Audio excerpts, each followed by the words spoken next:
அஸ்ஸலாமு அலைக்கும் வரஹ்மத்துல்லாஹி வபரகாத்துஹு. இப்போ நீதிபதி கோர்ட்டுக்குள்ளே நுழையும் போது வழக்கறிஞர்கள்லாம் எழுந்து நிற்கணும் அப்படின்றது போன்ற சொல்கிறாங்க.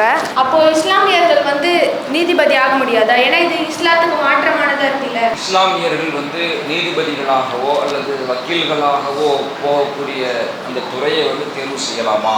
ஏன் இந்த கேள்வி வருதுன்னா, இந்த நீதிமன்றம் என்று வரும்பொழுது அந்த நீதிபதிக்காக எழுந்து நிற்க வேண்டிய ஒரு நிலை வருது, அல்லது அவங்க நீதிபதியாகவே நின்றாலும் அவங்களுக்காக மற்றவங்க எந்திரிச்சு நிற்க வேண்டிய ஒரு நிலை வருது.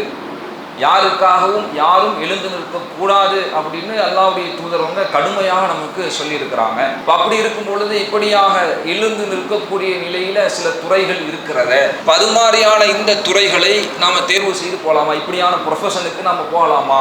அப்படிங்கிறத தான் இதுல சந்தேகமா என்ன செய்யறாங்கன்னா கேட்குறாங்க. இதை பொறுத்த வரைக்கும், இந்த எழுந்து நிற்கிறத பொறுத்த வரைக்கும் இஸ்லாமிய மார்க்கம் நமக்கு கடுமையாகத்தான் சொல்லுது. அதில் எந்த விதமான மாற்று கருத்தும் இல்லை. யார் ஒருவர் தனக்காக எழுந்து நிற்க வேண்டும் என்று சொல்லி ஆசைப்படுகிறாரோ அவர் தம்முடைய இருப்பிடத்தை நரகத்தில் அமைச்சுக்கட்டும்ங்கிற அளவுக்கு ரசூலுல்லாஹி ஸல்லல்லாஹு அலைஹி வஸல்லம் அவங்க கடுமையாக நமக்கு என்ன செய்கிறாங்க, சொல்லித்தர்றாங்க.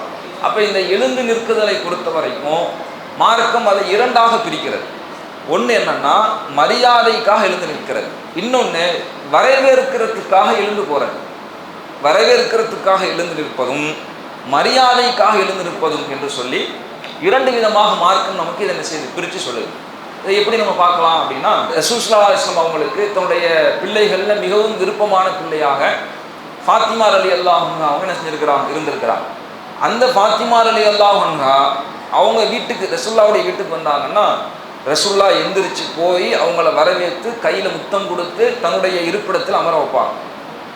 ரசூல் ஸல்லல்லாஹு அலைஹி வஸல்லம் அவங்க ஃபாத்திமா ரலியல்லாஹு அன்ஹா வீட்டுக்கு போனாங்கன்னா ஃபாத்திமா ரலியல்லாஹு அன்ஹா அவங்க எந்திரிச்சு போய் ரசூலுல்லாஹ் வரவேற்று கையில் முத்தம் கொடுத்து தன்னுடைய இருப்பிடத்தில் என்ன செய்வாங்க, அமர வைப்பாங்க. அப்படிங்கிற செய்தியை புகாரி போன்ற ஹதீஸ் கிரந்தங்களை நம்ம என்ன செய்ய முடியும், பார்க்க முடியும். அப்போ எழுந்திருக்க கூடாது, ஒருவர் வர்றாங்கிறதுக்காக எழுந்திருக்க கூடாதுன்னு சொன்ன ரசூலுல்லாஹ் தான் தன்னுடைய மகள் தன்னுடைய வீட்டுக்கு வரும்போது எந்திரிச்சு போயிருக்கிறாங்க.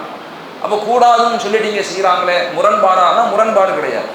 இங்கே ஒரு வித்தியாசம் இருக்குது. என்ன வித்தியாசம்னா, ஒருத்தவங்களை வரவேற்கிறதுக்காக எந்திரிச்சு போகிறோம்ல, இது மார்க் அடிப்படை தவறில்லை. ஏன் தவறில்லைன்னா, இது பரஸ்பரம் செய்யக்கூடிய விஷயம். நான் உங்கள் வீட்டுக்கு வந்தால் நீங்கள் என்ன எந்திரிச்சு வரவேற்பீங்க, நீங்கள் எங்கள் வீட்டுக்கு வந்தீங்கன்னா நான் உங்களை எந்திரிச்சு என்ன செய்வேன், வரவேற்பேன். ஆனால் மரியாதை செய்கிற விஷயம் என்று அப்படி இல்லை. ஒரு அரசர் வர்றாரு, அரசர் வரும்போது எல்லோரும் எந்திரிக்கணும்னு நினைக்கிறாங்க, எல்லோரும் எந்திரிக்கிறாங்க. அது மாதிரி ஏதோ அந்த நாட்டுடைய சாமானிய ஒரு மனிதன் வரும்போது அந்த அரசர் எந்திரிச்சு நிற்பாரா? அப்படி நிற்கக்கூடிய நிலை இல்லை. நீதிபதி வர்றாரு, எல்லாரும் எந்திரிச்சு நிற்கிறாங்க. நீதிபதி உட்கார்ந்து இருக்கும்போது திடீர்னு யாராவது ஒருத்தவங்க வந்தால் டப்புனு நீதிபதி எந்திரிச்சு நிற்பாரா? நிற்கிறது இல்லை. அப்போ இது எதை காட்டுதுன்னா, இவங்களுக்கு ஒரு மதிப்பு இருக்குது, இவங்களை நம்மளை விட உயர்ந்தவங்க, நம்ம அவங்கள விட தாழ்ந்தவங்க, இவங்க வந்தால் நம்ம எந்திரிக்கணும், கண்டிப்பாக எந்திரிக்கணும், இப்படிங்கிற மாதிரியாக ஒரு மரியாதையின் என்ற அடிப்படையில் எழுந்திருக்கக்கூடிய ஒரு நிலை இருக்குன்னா அதை மார்க்கம் தடுக்கு. அப்படி நம்ம எந்திரிக்கவும் கூடாது, அப்படி மற்றவர்கள் நமக்கு எழுந்திரு நிற்கணும் அப்படின்னு சொல்லி அவங்க ஆசைப்படவும் கூடாது. இதை மார்க்கம் என்ன செய்யுது, அறவே தடுக்கு. சரி, இப்படி இந்த அளவுக்கு மார்க்கத்தில் எழுந்து நிற்பது தடுக்கப்பட்டிருக்குதுன்னா, அப்போ இது மாதிரியான எழுந்து நிற்கக்கூடிய நம்முடைய உயர் அதிகாரிகள் வரும் பொழுது எழுந்து நிற்கக்கூடிய ஒரு நிலையை நம்ம அடைகிறோமே, இப்போ நம்ம என்ன செய்யறது அப்படிங்கிற கேள்வி என்ன செய்யணும்னா வரும். இப்போ இதை பொறுத்த வரைக்கும் நாம் சற்று பிரித்து பார்க்க வேண்டிய அவசியம் இருக்குது. என்ன பிரித்து பார்க்க வேண்டிய அவசியம்னா, உண்மையிலேயே ஒருவர் வர்றாரு, இவர் உயர்ந்தவர், நம்ம தாழ்ந்தவருங்கிற எண்ணத்தில் நாம் எழுந்து நிற்போம்னா அது மார்க் அடிப்படையில் தப்பு கூட. அது ஒரு மறைவான ஒரு இணை வைப்பை கொண்டு என்ன செஞ்சிடும், சேர்த்துடும். ஆனால் நம்ம நிர்பந்திக்கப்படுறோம், நீ எந்திரிச்சு நின்று ஆகணும், நிற்கலைன்னா உனக்கு கல்வி கிடைக்காது, உனக்கு ஒரு இந்த நிலையை அடைய முடியாது என்று ஒரு நிர்பந்தம் நமக்கு சுமத்தப்படும்னா. ஸ்கூலில் இருக்கிறாரு, பிரின்ஸிபலாக தான் எந்திரிச்சு நிற்கணும். ஒரு பையன் என்ன செய்கிறான், உட்காந்துக்கிட்டே இருக்கிறாங்கன்னா, என்னடா திமிருத்தனமாக உட்காந்துருக்கிற, ஸ்கூலை விட்டு வெளியே போன என்ன செஞ்சிருவார், வாத்தியார் சொல்லிடுவாருன்னு ஒரு நிர்பந்தத்தை கொடுக்குறாங்க. எங்கே போனாலும் இந்த நிர்பந்தம் இருக்குது, படிக்கவே முடியாத ஒரு நிலை வந்துடுங்கிற பட்சத்தில் இப்படியான ஒரு சூழ்நிலையை கருத்தில் கொண்டு என் மனசளவில் வெறுத்து இவங்களுக்கெல்லாம் மரியாதை கொடுக்கலாம், எந்திரிச்சு நிற்கலை, அல்லாஹ்வுடைய தூதர் அவங்க தடுத்துருக்கிறாங்க, மார்க்கத்தை தடுக்கப்பட்டதாக இருக்குது, வேறு வழி இல்லை, எனவே நான் எந்திரிச்சு நிற்கிறேன்னு அதை மனம் வெறுத்து அதை செய்வோம்னு சொன்னால் அது குற்றம் இல்லை என்ற நிலையில் தான் அதை செய்ய முடியும், பார்க்க முடியும். வேணும்னா ஒன்று பண்ணிக்கலாம். என்ன பண்ணிக்கலாம்னா, வந்தால் எந்திரிச்சுருந்தா தானே பிரச்சனை, வர்றதுக்கு முன்னாடியே நாங்கள் என்ன செஞ்சிருவோம், நின்றுவோம். அப்படின்னு முன்னாடியே நின்றுட்டோம்னா அவங்க வந்ததுக்காக எந்திரிச்சு நின்றோங்கிற நிலையில என்ன செய்ய மாட்டோம், வரமாட்டோம். அதை தவிர்த்துக்கிறதுக்காக எப்படி இது மாதிரி ஒரு சில தந்திரங்களை மேற்கொண்டு நம்ம அதுக்கு முன்னாடி எந்திரிச்சு நின்றுவோம் என்று எந்திரிச்சு நின்று அவன் வந்ததுக்கப்புறம் எல்லாரும் உட்காரும்போது உட்கார்ந்தோம்னா அது என்ன இல்லை, பிரச்சனை இல்லை. இப்படி நம்மால் கையாள முடியும் என்று இருந்தால் அந்த வழிகளை நம்ம செஞ்சுக்கலாம், கையாண்டுக்கலாம். இல்லை அந்த வழிகளையும் கையாள முடியலை, இது கண்டிப்பாக செய்யணும், செய்யலைன்னா நமக்கு தண்டனை வந்துடும், நம்மளை குற்றவாளியாக பார்ப்பாங்க, அல்லது நம்முடைய சமூக புறக்கணிப்புக்கு உள்ளாகும், நம்முடைய கல்வி இன்ன பிற உரிமைகள் பறிக்கப்படும், எனவே வேறு வழி இல்லை, இதை செய்தாகணுங்கிற விஷயங்கள்ல ரொம்ப பாரதூரமான இணை வைப்பிற்கும் பக்கம் நம்ம நிர்பந்திக்கிறாங்கன்னா அது உயிர் போகிற விஷயத்துல தான் நம்ம செய்யறதுக்கு மார்க்கத்தில் அனுமதி இருக்கு.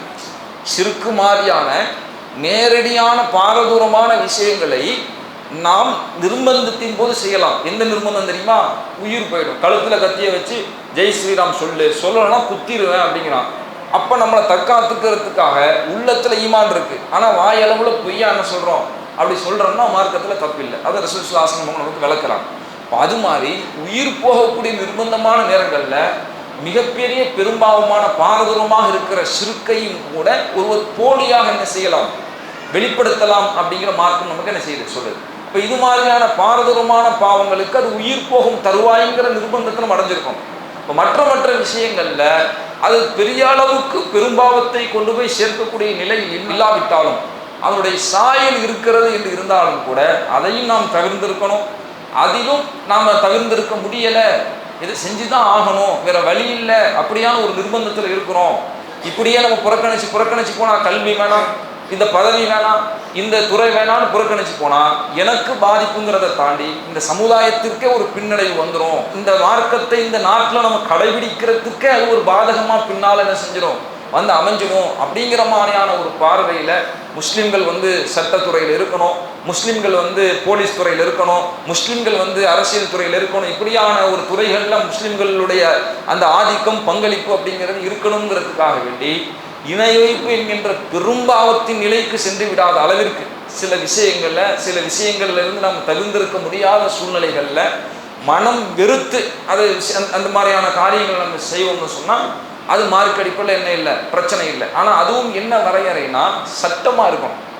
இதை செய்யலைன்னா உனக்கு குற்றம், இது செய்யலைன்னா உனக்கு தண்டனை, இது செய்யலைன்னா உன்னை டோட்டலாக அகற்றிடுவோம், உன்னால் இங்கே சர்வே பண்ண முடியாது, இப்படிங்கிற மாதிரியான நிர்பந்தமாக இருக்கும். நிர்பந்தம்னா சும்மா பேருக்கு கண் துடைப்புக்குள்ள நிர்பந்தமாக இருந்துடக்கூடாது. இப்போ அந்த அடிப்படையில் தான் இந்த கோர்ட்டில் நீதிபதி வந்தால் எழுந்து நிற்கணுங்கிறது ஒரு மரபு. அப்படி தான் அந்த கோர்ட்டுடைய வளமை போகுது. அது ஒரு மரபாக இருந்தாலும் அதை எப்படி பார்க்குறாங்கன்னா அப்படின்னா நீதிபதி உள்ளே வர்றாருன்னா ஆல் ரைஸ் அப்படி ஒரு சத்தம் போடுவார், கையில் ஒரு கம்பை வச்சு நிற்பார்ல, சத்தம் போட்டால் எல்லாம் எந்திரிச்சு நிற்கணும். அப்புறம் நீதிபதி உட்கார்ந்தோம் எல்லாம் உட்காரணும்.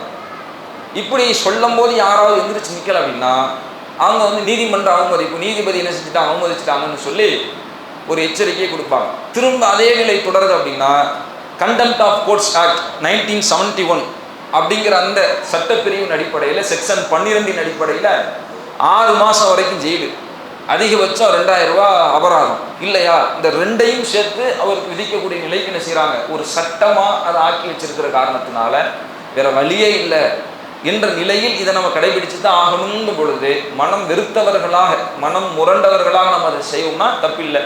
இல்லை ஜட்ஜி வந்ததுக்கப்புறம் நம்மளால் என்ன செய்ய முடியும், உள்ளே போக முடியும் என்ற நிலை இருக்கும்னு சொன்னால் அதை நம்ம என்ன செஞ்சுக்கலாம், கடைபிடிச்சிக்கலாம். அதே மாதிரி ஒரு நீதிபதியாக இருக்கிறாரு, அவர் வரும்பொழுது எல்லோரும் எழுந்து நிற்கணுங்கிறது ஒரு மரபை என்ன செய்கிறாங்க நீதிமன்றத்தில் ஃபாலோ பண்ணிட்டு இருக்கிறாங்க. இப்போ இந்த மரபை உடைக்கிற விதமாக நான் வரும்போது யாரும் எந்திரிச்சு நிற்காதீங்க உட்காருங்கன்னு சொன்னால் நீங்கள் எப்படி சொல்ல போச்சுன்னு எல்லா நீதிபதிகளும் ஒன்று சேர்ந்து நீங்களும் சேர்ந்து கோர்ட்டை அவமதிக்கிறீங்களா, நம்ம மேலேயே நீதிபதி மேலேயே போட்டுருவாங்கடா கேஷன்னு ஒரு பயம் இருக்கும் பொழுது அப்போ வேறு வழி இல்லாமல் என்ன செய்கிறோம், இதை ஃபாலோ பண்ணுறோம்னா அது மார்க் அடிப்படையில் குற்றம் என்ற நிலையில் அது பார்க்கப்பட வேண்டியது இல்லை. நம்ம மனம் வெறுத்தவர்களாக அதிலிருந்து நம்மால் முடிந்த அளவு விலகி இருப்பதற்குண்டான முயற்சிகளை நம்ம செய்யணும்.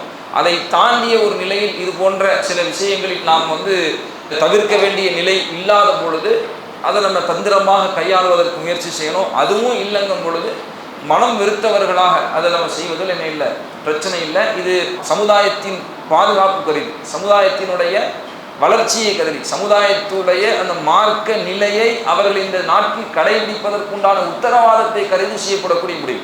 இந்த முடிவு அப்படிங்கிறது ஏதோ சாதாரணமாக சுயநலத்துக்காக எடுக்கிற முடிவு நீங்கள் எடுத்துக்க கூடாது. இதில் கவனமாக பார்க்க வேண்டிய விஷயம் என்னென்னா, இது ஒருத்தருடைய சுயநலம் சார்ந்த விஷயம் இல்லை. ஒருத்தர் ஒரு நீதிபதியாக, ஒரு முஸ்லீம் வந்து ஒரு நீதிபதியாக வந்து உட்கார்றாருன்னா சும்மா இல்லை. முஸ்லீமுக்கு எவ்வளோ விதமான அழிச்சாத்தியங்கள் இந்த நாட்டில் நடக்குது, எவ்வளோ அநியாயங்கள் நடக்குது. இவ்வளோ அநியாயத்தை ஏதாவது நீதிமன்றம் வந்து தட்டி கேட்டுச்சா? நேரடியாக தானாக வந்து முன் வந்து வழக்கு கொடுத்துச்சா? ஏன் இல்லை? ஏன்னா முஸ்லீம்கள் இல்லை. உச்ச நீதிமன்றத்தில் எத்தனை முஸ்லீம்கள் இருக்கிறாங்க? தலைமை நீதிபதி எத்தனை பேர் இருக்கிறாங்க? ஹைகோர்ட்டில் எத்தனை பேர் இருக்காங்க? இல்லை.